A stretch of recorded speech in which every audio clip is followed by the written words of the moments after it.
Hey everyone, welcome to the Roto Grinders Morning Grind podcast. I'm your host, Stevie TPFL. It's November. It's the 1st of November. It's 2016. We have 9 basketball games to talk about here on this nice Tuesday night. So we're going to get into that here in just a minute. We have a new guest. We haven't had him on the pod yet, but if you guys follow the DFS alerts here, or if you have the app at Roto Grinders, this is the man behind all the madness. SBK, how you doing, my friend? Doing good, man. How you doing? Oh man, me and you, we're buddies for a long time. We go back a ways. Yeah, we do, and it's just you don't ever get out of the office. So I had to bring you on the pod to let you spew some goodness here. Yeah, man. They keep me locked up in there. I'm a company man. I'm a hardworking guy. They keep me in chains in there. But yeah, it's. I wish we had you in there more often. I will say that. Yeah, well, every once in a while, if you don't want to go to the office too much, then they might actually think you're working too much, right? Right, man. Yeah, and when you get the hot chicken crave, that's when you pop down. Get some grub. Yes, hot chicken craving.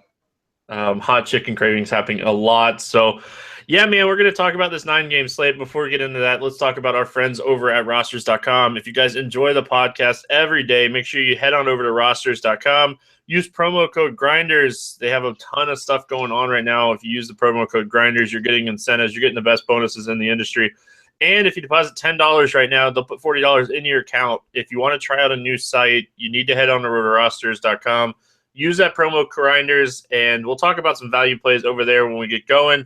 We're going to jump right into this nice little 9-game slate, and it's an interesting slate because we start at 6 Eastern instead of 7 Eastern like we normally do.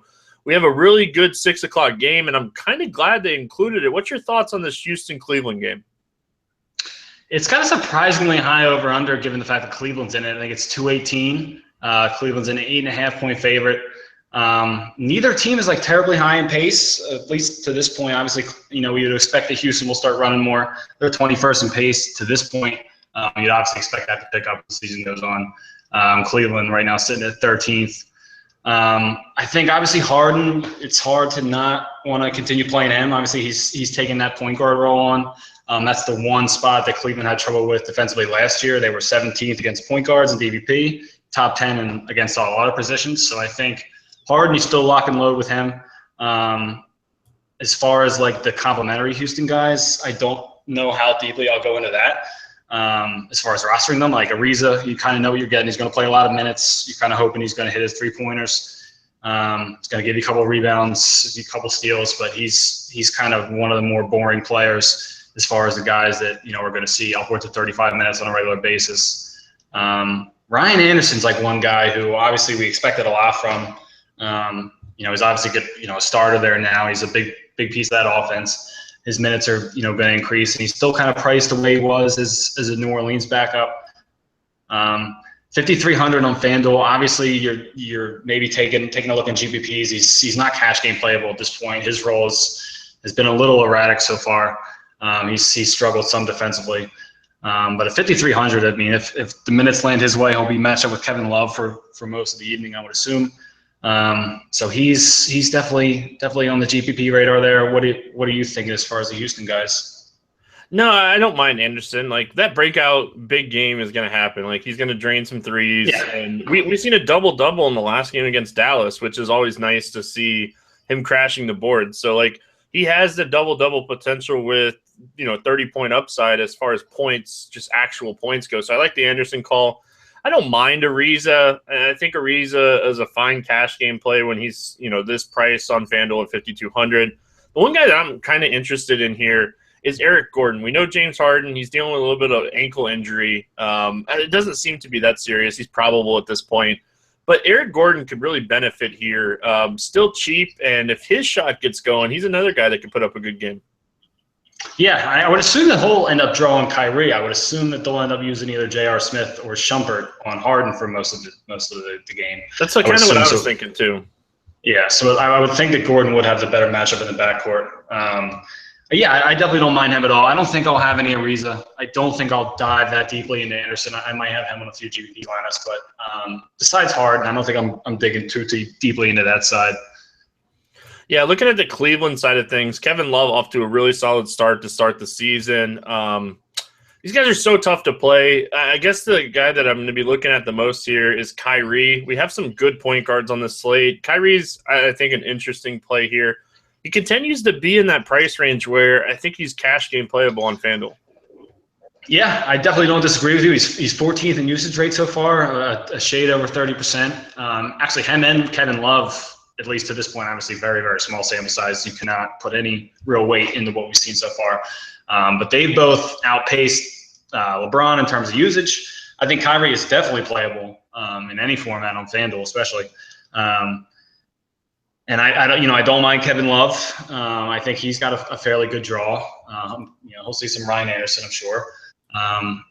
And he's been a surprisingly big part of their offense after, how much obviously he's struggling in the finals. But I think a lot of that is just he's not a good fit in that Golden State matchup. Otherwise, he's been fine for them. They've relied on him pretty heavily. And LeBron, he'll obviously see a lot of Ariza. I do think Ariza is like an above-average defender. I think he gets a lot of slack for chasing steals and stuff like that, which he does definitely do. There's no two ways about that. He gets a little over-aggressive at times. But he's still a pretty good defender. He's very long. He's got long arms. He's extremely athletic. So I think he can hang with LeBron. And then some past matchups with them in Houston, it's been more Kyrie and Love, and it's been LeBron less from a scoring perspective. He's been more of a distributor in those games, at least over the last 2 years. So, yeah, I don't mind any of those three. I think I'll probably have more of Kyrie than I will of Love or LeBron. But I'm perfectly fine with any of those three. One last name before we move on out of this game. Obviously, this is a game we're going to want to target. J.R. Smith, we're starting to see the minutes and his legs start getting under him. At 4,400 on FanDuel, he's really intriguing over there for me. Looking at that 5 to 6 to 7X, I think he's a guy that could easily do that here. Yeah, I mean, J.R. Smith is like, at least for me personally, it's a direction I look as little as I can. He's obviously very, very scoring reliant, and that's kind of not something I tend to look for. Obviously, at the shooting guard spot, especially on FanDuel where you got to roster 2 of them, you're kind of drawn to some of those guys, and especially when they're as cheap as J.R. Smith is now with the minutes that he's expected to get. So I definitely don't dislike that play. It's just not a direction that I think I'll personally be going. All right, let's move on. My Magic facing on – aren't you a Philly boy? You betcha, man. Yeah, born and raised. All right. Well, our 2 teams are facing off here. The injury news here. They are. Not really a lot of injury news. Jody Meeks, he's still a couple weeks away for the Magic. And then Okafor is going to be available but not expected to play in this game. It's more of I think the only reason he would play is if somebody got injured. So Okafor likely out here. I think it's easy to say that he's out unless somebody gets injured in the game. So not a guy we're going to roster. We'll start with the Magic side of things here. Magic using pretty much a core of guys in their rotation. Any interest here in the Magic against Philadelphia? Yeah, I mean, like you said, it has been a core of guys. It's been pretty much that starting lineup has gotten the majority of the run there. I'm interested in most of the starting 5. I think the center spot is the one spot I'll stay away from with Vucevic and Biyombo. It's somewhat of a time split. It seems like Biyombo's been around 20 minutes since he's been back off suspension. Obviously, Vooch, I think they're a little bit worried about defensively, and I think they'll kind of monitor his minutes as a result. So I don't think that's the direction I'll be looking. But Payton, Fournier, Gordon, and Ibaka, I think I'll have some exposure to all 4 of those guys. I think Payton might be my favorite of the group in GPPs. Obviously, with Noah Oladipo there, he's been playing big minutes. He's had some tough draws so far. He's faced off with Cleveland, Detroit, Miami to this point. Obviously, this Philadelphia draw will be the best one he's had so far. It'll be obviously Philadelphia still plays at a fairly fast pace. They're 9th so far in pace to this point in the year. And obviously Payton, he can rebound. He's going to give you a nice assist total. He's not a prolific scorer by any means. You're hoping for maybe 15 points out of him. But he can, he's going to rack up steals. He's going to get you a block or 2 here and there. So I have zero problem with him. He's still priced in the mid-range on most outlets. So that'll be a direction I look a lot in GPPs. Fournier's, his playing time is about as locked in as anybody's at this point. He's had 38 minutes in 2 or 3 games so far, the 2 that have stayed competitive. 20 points, 20 real-life points in both of those games. So he's got a tremendously high floor. He's still probably, I don't think he's even above 6K on FanDuel at this point. So he's exactly at 6K right now. So he's still definitely viable in any format. Gordon, I think, is priced a shade below him. The tough thing with him is that he doesn't really score much, so you're kind of relying on the ancillary stats with him. Obviously, his rebounding numbers were better last year when he was playing more power forward. Now he's kind of shifted down to that 3 spot. So the rebounding hasn't been quite as consistent as we were seeing it last year. But he's still okay in GPPs. I don't think that's somewhere I'll be going in cash games. But and Ibaka, still in the mid 5K range. I'm absolutely on FanDuel. I'm still absolutely fine with him. I think the couple poor games he's had to this point will scare some people off, but he's in a great spot against the Sixers, and I think he definitely exceeds salary-based expectations on FanDuel at least. Yeah, I'm with you there. I'm with you on all those guys. Elfrid Payton, a guy that can just fill up the stat sheet. Fournier, you said it, locked in on minutes, just absolutely locked in. When this game's probably going to be close. Magic are favored by 5 here, but I think if memory serves correctly, Philly came to Orlando and beat the Magic in Orlando last year, and this Philly team is probably a little bit better than last year's, and the Magic team, I don't even know what to do with the Magic. So, Aaron Gordon's a guy that always piques my interest because he's so active defensively. He's such an athletic talent. He's just a guy that could go out and just have one of those games where he gets you 5 steals, a few blocks. If he does anything else in that game, he has the potential to have big games. Looking at the Philadelphia side of things here, there's 2 guys that I'm a little interested in. Joel Embiid, obviously a guy I'm going to look at with Okafor out. We were talking about it pre-show. We don't expect his minutes to go up too much, but even if he gets 3 or 4 extra minutes here with Okafor out, the potential is just so high. Yeah, and it's Joel Embiid. Do not disrespect the process. That's our guy. That's whatever. Embiid, get it right. Joel, just at 4,500 on FanDuel, you're gonna make my lineups. Right. How about that? Yeah, I mean, he's been a guy that I've been kind of considering for the first couple games. It's just been I can't pull the trigger. Obviously, the minutes he's been restricted to 20 for the most part so far. I don't think that really changes much tomorrow night. I think he sticks in that 20 to 22 range. So that for that reason, I'm still a little wary of going too heavy on him. But had he had enough minutes to qualify, he'd be leading the league in usage rate, 43.7%. Can't argue with that. They're just kind of feeding him the ball, and they literally have about nothing else in terms of playmaking or scoring. It's basically been him and Sergio Rodriguez when those 2 are on the floor together. And Rodriguez is another guy that I'm considering on the Philly side. He's still fairly cheap across the industry. Over a 20% usage rate so far. He's been the starting point guard. He's been seeing the majority of the minutes there. He's been racking up assists. He's been a guy that I've been interested in since the summer league. I've been seeing a lot of people comparing him. He's like the Spanish Steve Nash or something like that. So he's definitely got some upside. I like him from an assist perspective. He's still cheap. I think he can shoot the 3, so he's not obviously leaving you dead in the scoring category. So him and Embiid will be 2 guys I'm looking at, but for the most part, I'll be ignoring the Philly side, especially in cash games. Yeah, I have a little interest in Rodriguez as well. He's the one guy that I had written down here. He's the only guy on the Philly team here through the first few games or first couple of games that's averaging over 30 minutes per game. So it's just something to pay attention to. We'll have to see how that kind of rotation works out. But let's move on. We have the Lakers at Indiana in this game. A lot of fantasy options. We don't have any injury news really that we're going to pay attention to. Rodney Stuckey already ruled out for this game. Brooks is questionable. I'd put him more on the doubtful side. I'd be interested to see if he plays, but I don't think that really affects much. Let's talk the Lakers side of things here. What are you doing with these Lakers? I think the only way I'll really be looking on the Lakers side is to D'Angelo Russell. He's been far and away the most utilized guard that they've had on that side. Jordan Clarkson hasn't even come close to the type of uses that Russell's seen so far. Russell's also got a decent sized height advantage over the two guys that he'll see the most defensively, Jeff Teague and Monta Ellis. Russell's listed at 6'5".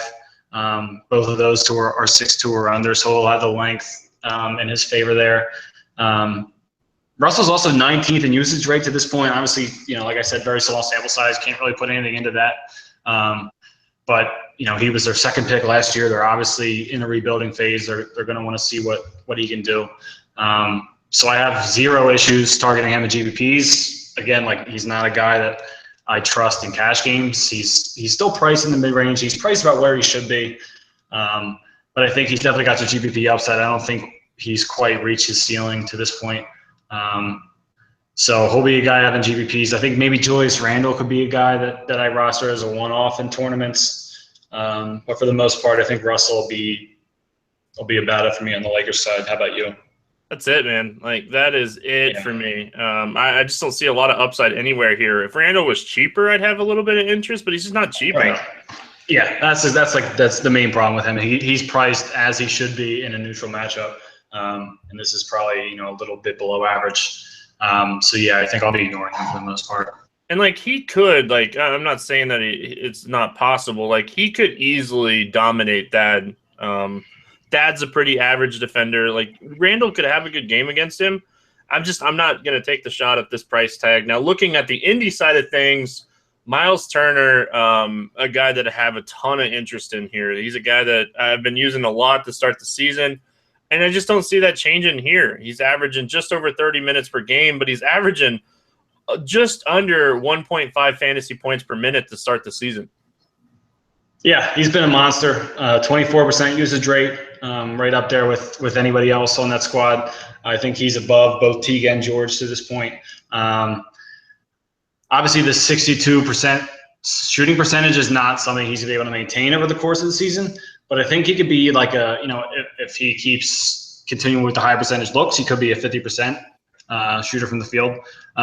He's racking up blocks. He's 3 blocks, 3 blocks per game at this point. So he's giving you the count. He's giving you the blocks and steals. He's as athletic as anybody on that side. He's still not priced high enough for me to get off him on FanDuel or DraftKings. Obviously, the fact that he's center eligible on FanDuel makes him a little bit tougher to play there since you can only roster one. But I still don't have any issues with looking towards him. I think given his entire package, I think he's still a little bit too cheap. So that'll definitely be a place I'm looking, especially in the matchup with the Lakers. A little bit of a pace-up game here for Indy, and we know Monta Ellis playing a ton of minutes, at 35 minutes per game to start the season here after 3 games. The shots were down last time out, but thinking about price and minutes and opportunity and matchup, this seems like it could be a good spot for Monta. Yeah, I mean, he's dirt cheap. Obviously, both of these teams are in the top 11 in pace so far. It's just there's so many mouths to feed in Indiana. That's kind of the thing that, of course. It's almost like a Golden State Light situation in the fact that there's almost 5 guys there that can genuinely produce a GPP winning stat line on any given night. I mean, that their starting 5 is stacked. So you're kind of hoping that you hit on one of those guys on the right night. I think George will be consistently solid throughout. I think Turner, you could see the same thing from him. But as far as Teague and Ellis, those guys, I think they'll kind of rotate big nights here and there. So obviously there's going to be a lot of volatility there, especially with the guards. But I don't have any issues with Ellis as a GPP play in this spot. His price has fallen. He hasn't had a big game yet. His ownership is going to be very low. So I don't have any issues with him as a GPP play, especially on a site like FanDuel where you got to roster 2 shooting guards. Oh, yeah. People on this podcast already have the disclaimer. Guys that I like are always typically pretty low owned. So no worries about mentioning that Ellis low ownage. Let's move on. We have New York at Detroit. No injury news in this game. 199 total in this game. Detroit favored by 4. Probably going to be a pretty slow-paced game. Just not a lot of goodness in this game. What are you doing with the Knicks? I was very surprised to see Melo at 7,500 on FanDuel. That's a price that I don't think I've seen him at ever. Yeah, it's cheap. So for that reason, I'm intrigued. Like I don't. I mean, this game is going to be. It's obviously going to be fairly slow paced. The Knicks are 11th and tied for 11th in pace. The Pistons are 27th right now. I think Melo still gets his. I think he's a fine play at 7,500 in any format. Cash games, I don't see how it gets much safer from a dollar per point perspective than it does with Carmelo at 7,500. Other than that, I think Kristaps Porzingis, he's still far too cheap especially on FanDuel 6,600 when you got to roster 2 power forwards. He's still a tad too cheap. His minutes have been fairly stable to this point. I think he's played at least 33 in both games so far. So his floor is unusually high, especially, what we saw from him last year. He was very volatile. His minutes fluctuated quite a bit. But at least obviously, we're still dealing with an incredibly small sample size, but in his second year, you would expect that his minutes will stabilize more. And he'll be a bigger part of that rotation. So I'm more than comfortable with him in really any format, which is an odd thing to say about Porzingis especially. And even your Florida boy, Joakim Noah, I think with Drummond on the schedule, I think you're going to have to think about him in GVPs as a pump play, especially on a site where you can roster more than one center. So the issue with Noah is the minutes, right? Like seems like – of course. It really seems like they want to split Noah and O'Quinn as much as they possibly can. So, like, you have to temper your expectations with Noah. 4,200, there's a good chance he gets to that 5X, but what's his ceiling? Maybe 6X? Like 7X at most? I don't disagree with you at all in that sense. Like, I think him and O'Quinn are basically could not be more different. I don't know that they really need to go to a lot of Noah in this matchup. It kind of depends what Drummond does here, and he's obviously fairly unpredictable in his own right. But I wanted to make sure that I included a mention of a Florida player in here. I know how much you and Cameron especially love your Florida boys, so I wanted to make sure I at least found a way to work one in here. I know they're not as prominent on the NBA level as they used to be. Yeah, we got all the defensive guys in the NFL right now. So, you mentioned Melo, and so I pull up FanDuel and I'm looking at this price range, and I'm like, how don't you click his name in cash games? Like, I know he hasn't done well this season, 27.5 and 31.7, but at 7,500, that's just at the point where it's just too cheap, right? Yeah, that's basically the same thing I'm saying there is it's just like I don't remember the last time I've seen that, to be honest. Like, I don't think we saw that at all last year, even when, the Knicks were a mess at a lot of points last year, and we didn't see anything like this. So it's not like there's, obviously Rose is in there now. It's eating into Melo's workload a bit more, but it's, at 7,500. He's about as safe as it gets at that small forward spot. All right, let's talk about the Detroit side of things here. You mentioned mouths to feed. This is a team that just doesn't seem like outside of Drummond in tournaments, there's not going to be anybody that I'm going to target from Detroit. Yeah, it's almost a worse situation than those two because there's really nobody you can feel comfortable here with in a cash game. The one thing I did see is I feel terrible even mentioning this, but Kentavious Caldwell-Pope, 4,500 on FanDuel. His minutes. Yeah, I hate this guy. Hate him. He obviously gives you pretty much nothing besides scoring. But 4,500 on FanDuel, he's going to play 34, 35 minutes. He's not going to kill you at that price. It's not a direction I'm going to be looking.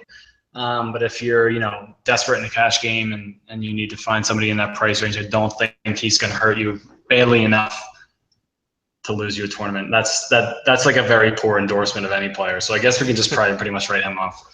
I'm talking myself into fading him as we go on. Yeah, well, I don't know if you know this or not, but I'm the KCP whisperer. I've nailed the 2 fades. Oh yeah, I got this guy right so many times last year that I should have wrote a book.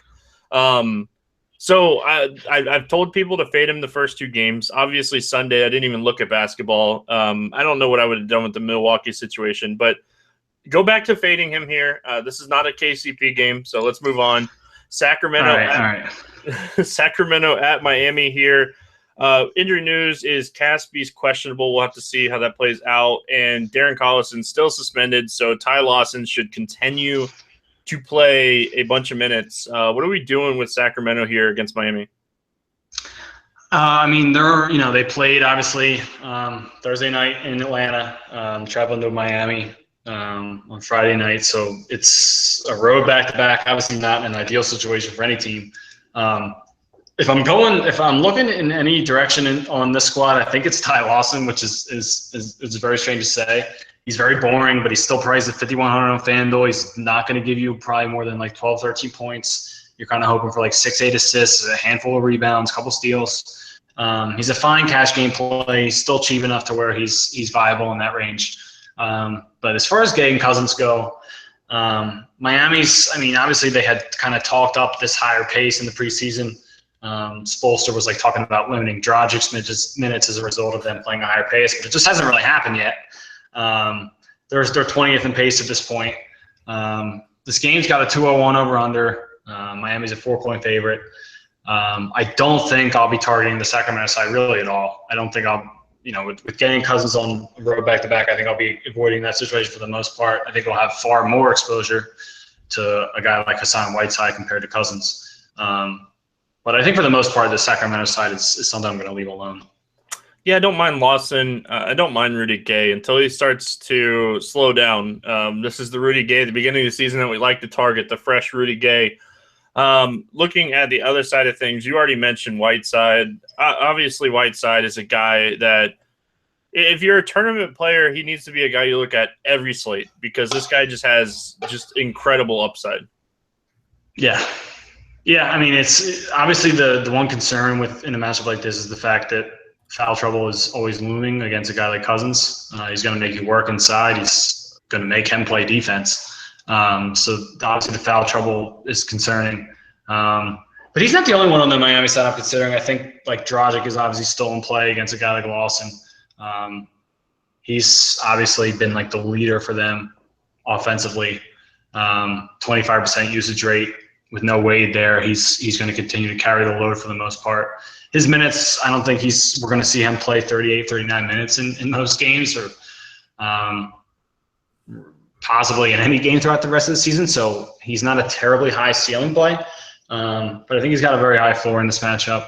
I never like to recommend a guy like Dion Waiters, and I'm not doing that here necessarily. I'm not saying to play him, but I'm not saying to play him either because I think he's been playing consistent minutes. He's been playing at least 33 minutes in all 3 games so far. He's their starting shooting guard. Obviously, the matchup with Afflalo is a little bit different than it is with McLemore. I don't think Waiters is a guy I'm going to be looking to often, but I don't think he's out of the question in GPPs. And obviously, Justice Winslow is another guy, still cheap on most DFS outlets. He's playing humongous minutes. So I think there's quite a few ways you can look on that Miami side. I'm going to have exposure to Winslow on the slate, just playing a ton of minutes. And he's a guy like we say a ton of minutes. He's averaging 35 minutes over the first 3 games, and he's put up at least 14 shots in each of those first 3 games. So a guy that can obviously fill up the stat sheet with blocks, assists, rebounds, steals, and points. And he's still cheap enough where I feel really comfortable rostering him. So, yeah, Winslow, definitely a guy I'm going to look at there. I don't mind the Dragic call. And Waiters, God,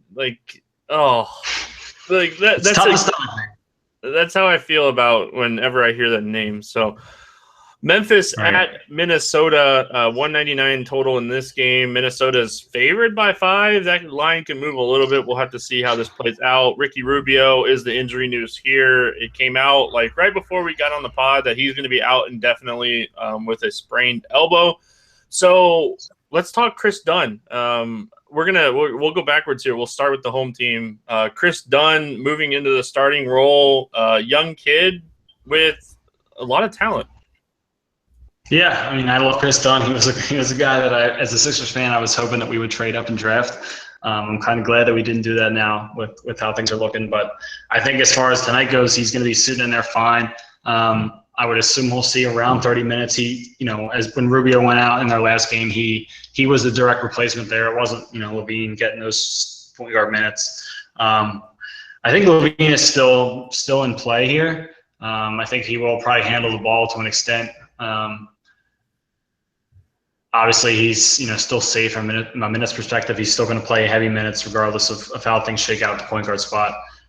So he's not going to leave you dead by any means. But I mean, as far as Dunn goes, 4,000 on FanDuel, 4,100 on DK. It's going to be hard to not take the plunge there. Obviously, not in the best possible spot. Memphis plays at a very slow pace. Memphis is 28th in pace. Minnesota is 29th. So it's not going to be an up and down game by any means. But as far as the price goes on Dunn for what we're expecting him to see in terms of usage, it's hard to not consider him as an option. Yeah, that's kind of what I was getting at. Like, he's so cheap that, even if we see the minutes go up to like 25 minutes, and you mentioned Zach LaVine, he's definitely a guy that I'm going to be looking at here. And the last guy that I have a lot of interest here is my dude. I've been using this guy every game.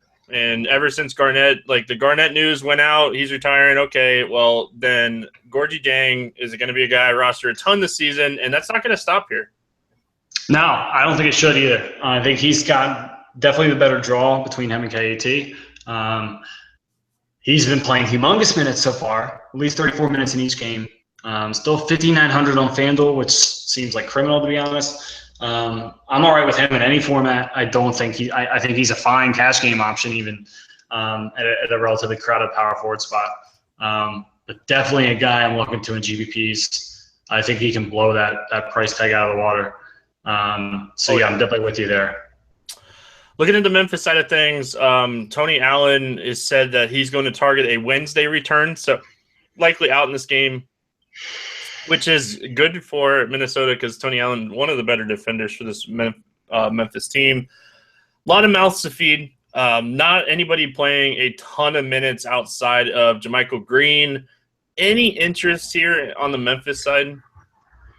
Like you said, I think Green is pretty much the only guy. I mean, I'm even remotely considering, and even at that, I don't think it's going to be any kind of heavy exposure. So I think this is more or less a team I'm avoiding.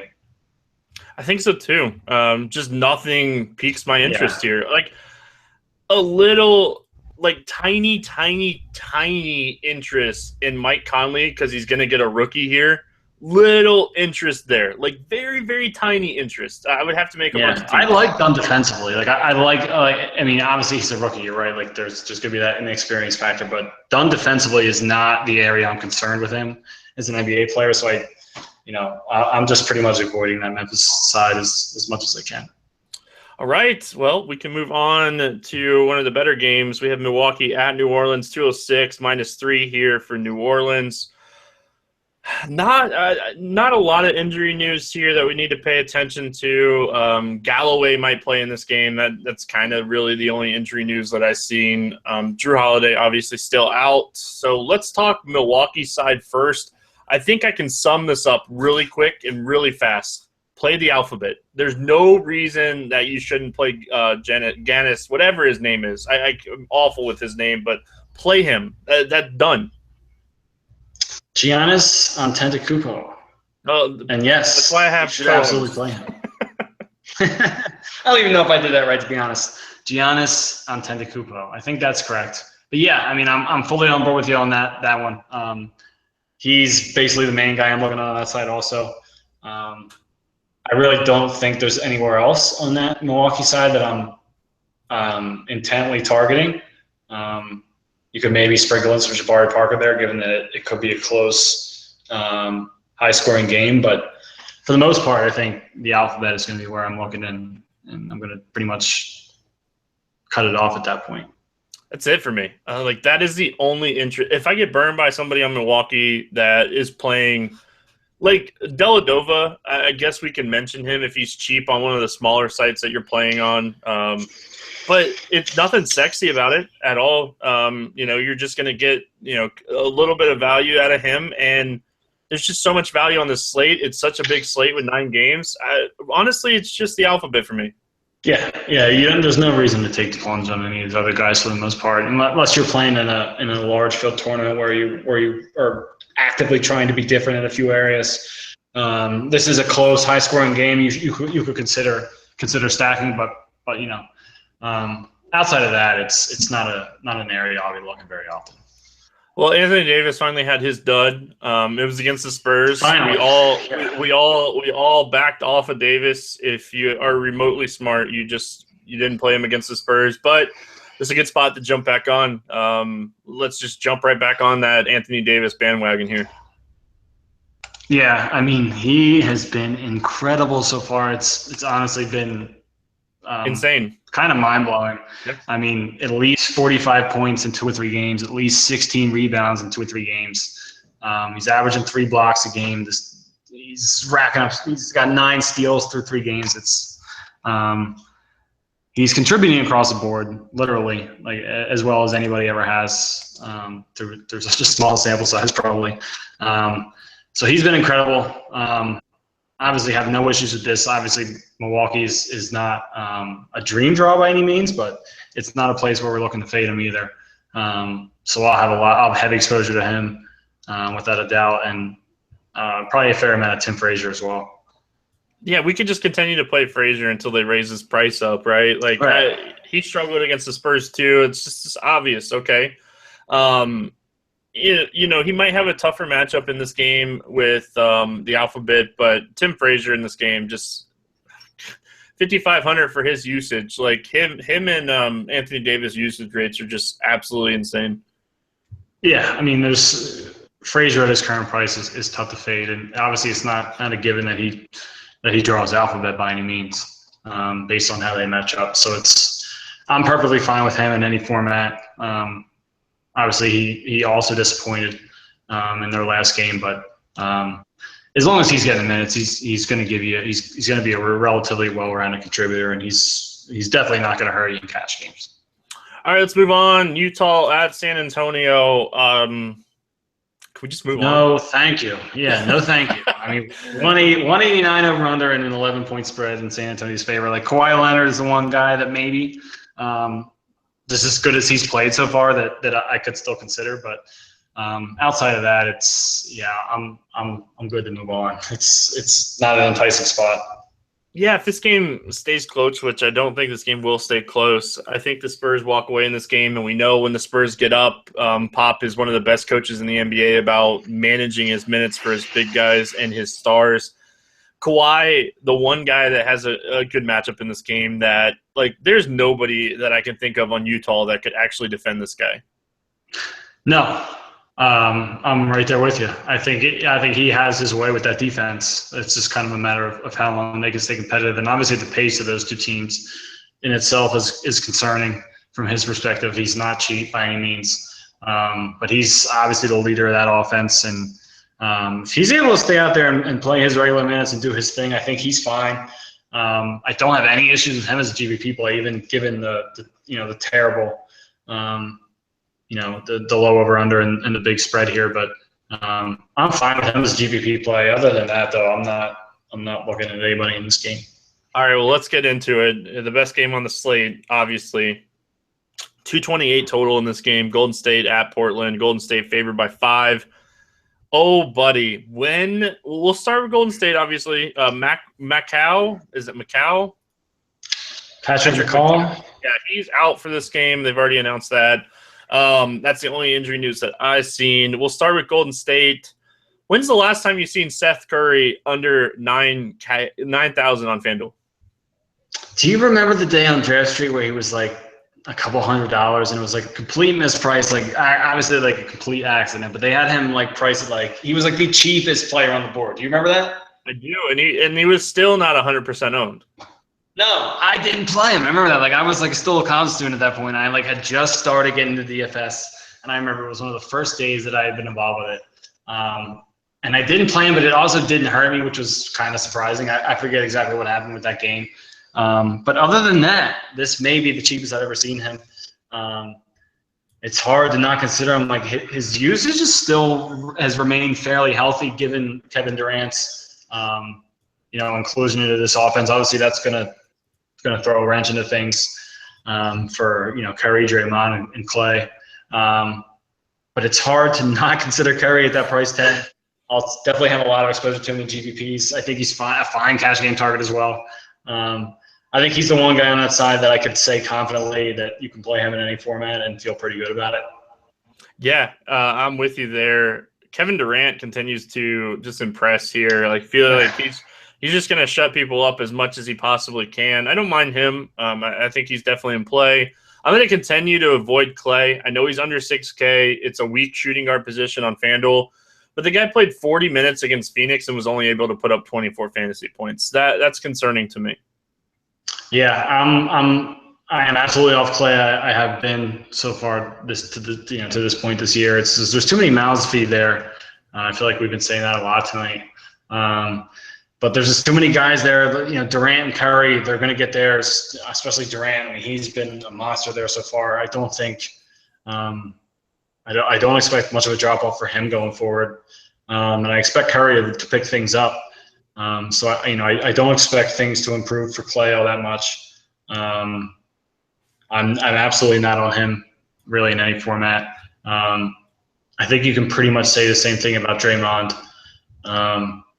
But yeah, Curry and Durant, I'll definitely have some exposure to both of them. I think Curry will probably be the guy I have more of between those two. The one thing that I will say about Draymond, and I think you'll kind of agree with this, he can get his points on different levels than Clay. So I feel like, kind of putting them together, like Draymond can get it by getting a double-double with assists and rebounds. Like, he's that type of guy. He can get the steals. He can get the blocks. He doesn't necessarily need actual points to put up a big fantasy day.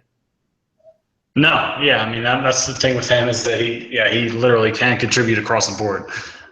He's not going to overwhelm me in any one category, but he can contribute with the best of them pretty much across the board. Maybe except for the points category, but yeah, I mean, he's fine for GPPs. Just the fact that his minutes should stay fairly stable to where they were last year.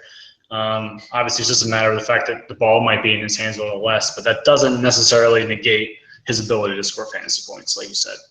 All right, now looking at the Portland side of things, I'm going to read you off 4 games Damian Lillard against Steph Curry last year. Here we go. 63.6 FanDuel points, 73.5 FanDuel points, 28.9, 47.6 Damian Lillard against Golden State and Steph Curry last year. Not terribly surprising. I mean, those two teams, when it's going to be competitive, I expect both him and Curry to absolutely explode. I'm assuming the 28-point game was somewhat of an anomaly. He shot 26% of the field from that game. Yeah, that sounds about right. Lillard is the one guy that really, regardless of matchup there, that I'm almost considering every time he's on the slate. He's just such a massive part of that offense. I don't expect that to end anytime soon. He's 5th in usage rate right now among guys with enough minutes to qualify, 36.8%. That's massive. He's clearly the lead dog there. McCollum is a fine number 2, but he's not competing with Lillard as being the top dog there by any means. So I'm 1,000% fine with him in GPPs. I don't think he'll be a guy I'm targeting cash games much. But as far as GPPs go, he's one of my favorite point guard plays. Oh, he's one of my top overall plays on the slate for tournaments. For cash games, it's really hard to pay the extra money for Lillard that you can just get Seth Curry at just such a cheaper price for cash games. So that's kind of probably where I'll go at for cash on the slate. But man, Damian Lillard in this game, definitely a guy that I like. McCollum, you mentioned him. Those are the 2 guys. You don't play anybody else from Portland. You play McCollum and you play Lillard, and I'm a lot higher on Lillard than I am McCollum on this slate. Yeah, as am I. I don't think the matchup lends itself fairly well to McCollum. But yeah, Lillard, I'll definitely have a ton of in tournaments. Like you said, not a guy I'm making it a priority to spend up for in cash. So he'll probably be a guy that I don't find in any of my cash lineups. But in terms of GPPs, yeah, I'm I'm thrilled with Lillard's upside. All right, that's going to do it for the game-by-game breakdown of this 9-game slate. I have 3 value guys that I like on rosters. I'll read them off, and you tell me what you think. You there? Yeah, I'm here. Did you? I'm here too. All right, it's good. It's good. It's that Tennessee internet. Tennessee internet, man. What I was saying is we got the 3 value plays here on rosters. I'll read off the 3 guys that I have, and you can tell me if you think these guys are good value or if I'm just losing my mind. We'll start with your boy in Philly, Joel Embiid. He's a guy that's under 10K on rosters.com today, and I just think he'll do enough at this price tag to be a nice value play. What's your thoughts? You're certainly not out of your mind. I mean, like Brett Brown, at least over the last couple of years, like the Sixers, it seems like every night are like restricting somebody to a minutes limit, and they very rarely actually hold that minutes limit. So I could see Embiid, obviously they want to keep him around 20. I think, with Okafor obviously resting tonight, I could see them playing Embiid into the mid-20s, something like that. And like I said, he's leading the league in usage rate to this point. Doesn't have enough minutes to qualify. But they're pretty much relying on him solely while he's on the floor. So as far as a GPP value play goes, I have absolutely no issues with Embiid. I think he's fine. I don't think he's going to let you down. When he's out there, he's going to be a massive part of that offense. He's going to have the ball in his hands. He's going to rebound. He's going to block shots. So I'm perfectly content with Embiid. All right, so the next guy I got here, we mentioned this guy, Chris Dunn. He's 7,400. I'll tell you some of the guys that are priced around him. Rodney Stuckey, Ed Davis, Omar Asik, Jordan Hill, Alan Crabb. Like Chris Dunn getting the minutes bump with Rubio out, 7,400. He just opens up so much in your lineup here on rosters. I really like that $7,400 price tag. Yeah, I mean, I think Alan Crabb probably has better hair. But as far as overall talent goes, I think Chris Dunn's probably the guy that I would go with in that group particularly. Assuming that he gets his 30 minutes of run, which I would suspect that he does, given the scenario. Obviously Rubio's out indefinitely. We don't know when he's coming back.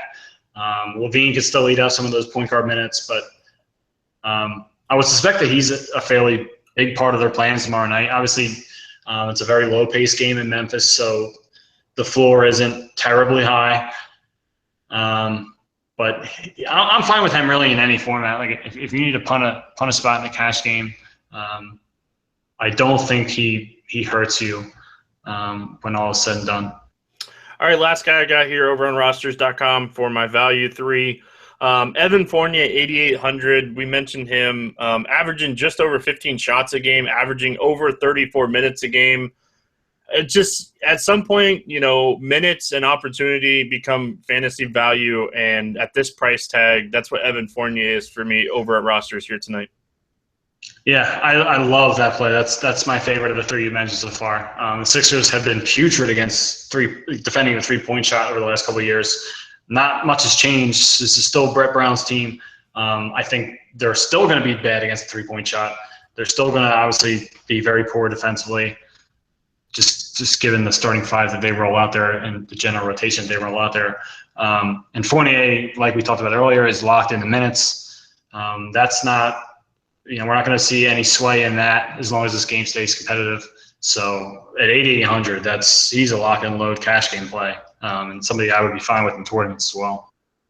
All right, well, that's going to do it here for the Tuesday edition of the Morning Grind podcast. If you guys haven't checked out the DFS alerts here at Roto Grinders, SBK will hunt you down. That will happen. And, so any final thoughts before we get out of here? No, man, I mean, thank you very much for having me on. It was a pleasure to come out here and talk NBA with you.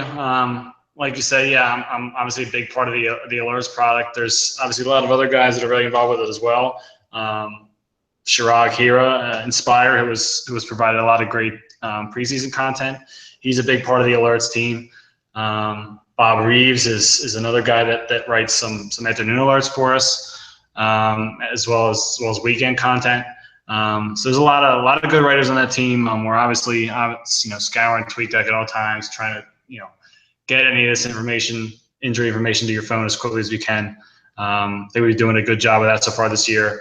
And, we'll continue to try to get that information to you as quickly as we can. Make sure you have the push notifications set up. As of right now, most users have, their notifications set up at the, default status where they only get urgent alerts. If you'd like anything more than that, go into your notification settings. You can update that to where you can receive important and noteworthy content as well.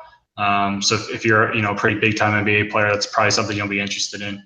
Check that out. We're trying to do our best with it. If anyone has any feedback on the alerts or anything they're seeing there that they would like to see added or improved, shoot a message to support. But yeah, man, it's been a good start to the season so far. Obviously, the no late swap has kind of changed things up, especially with the late slates. So amazing. But it's been a good start so far. We're definitely happy with the product, and we're hoping everybody else is happy with it as well. Well, I'm a big fan of it for sure. I'm a big fan of talking NBA with you, my friend. I appreciate you jumping on. Good luck in your contest tonight. Oh, wait, before we get out of here, I just want to say I'm so mad at myself for not mentioning this at the early part of the pod, but Team Chalk finally we dusted them off 4-1. Me and Siege, Team MG, destroyed Luke and Dean. It should have been 5-0. I will continue to say that. I don't care what Dean wants to say about his variance. He got a Travis Kelce touchdown with 2 seconds in a blowout game against Pittsburgh. That is all. Good luck in your NBA contest tonight. We'll be back on Wednesday. We'll see you then.